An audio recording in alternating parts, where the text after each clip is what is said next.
New UN report says without a revival in global investment, the world economy's low growth trajectory is likely or unlikely to change. That was among the many sobering messages contained in the mid-year review of the United Nations World Economic Situations and Prospects report.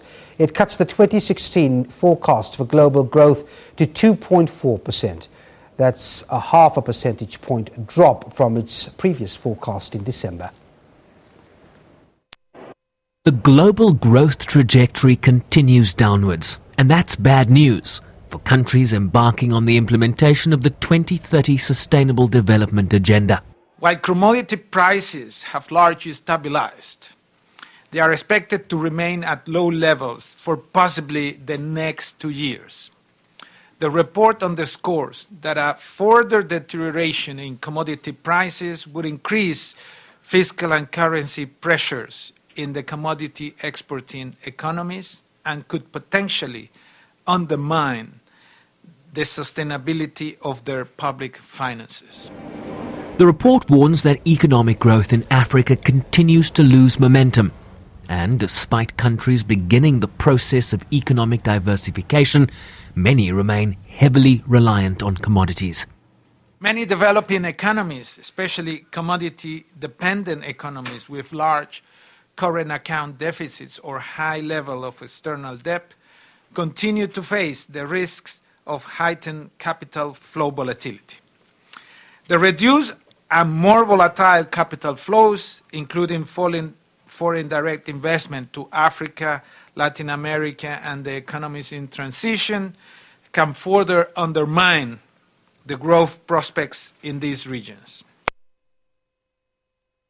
The world economy continued to be weighted on the downside with low commodity prices, large capital outflows, fiscal and current account pressures, tighter policy stances, weather-related shocks like El Niño, combined with policy challenges and uncertainty. A perfect storm. Highlights the fact that the prolonged period of weak productivity and weak investment growth that we've seen for the best part of the last decade may threaten the longer-term prospects of the global economy. Without investment, the existing capital stock deteriorates, atrophies, becomes obsolete. The workers who are using that capital become less productive as a result of that, and it compounds itself and leads to a situation where there's a lower productive capacity in the world economy. Additionally, Southern Africa faces inflationary pressures from widespread currency depreciation, leading to calls for governments to exploit available fiscal space and broaden the tax base so as to reinvest additional revenue back into the economy, with a call on developed countries to act collectively amidst warnings that further monetary stimulus on its own will not lift growth, and with that, much-needed demand. With an eye on the G7 meeting in Japan later this month. This is why we have proposed that a coordinated effort among the large and particularly developed economies would be of benefit to the whole world.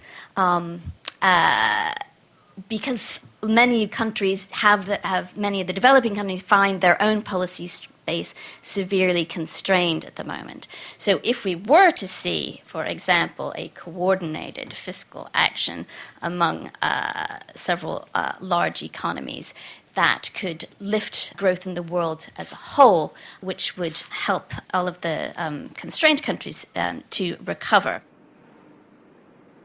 Forecasts suggest Africa will grow at 2.8% in 2016, up to 3.4% next year. Southern Africa should expect an economic expansion of just 1.3% this year.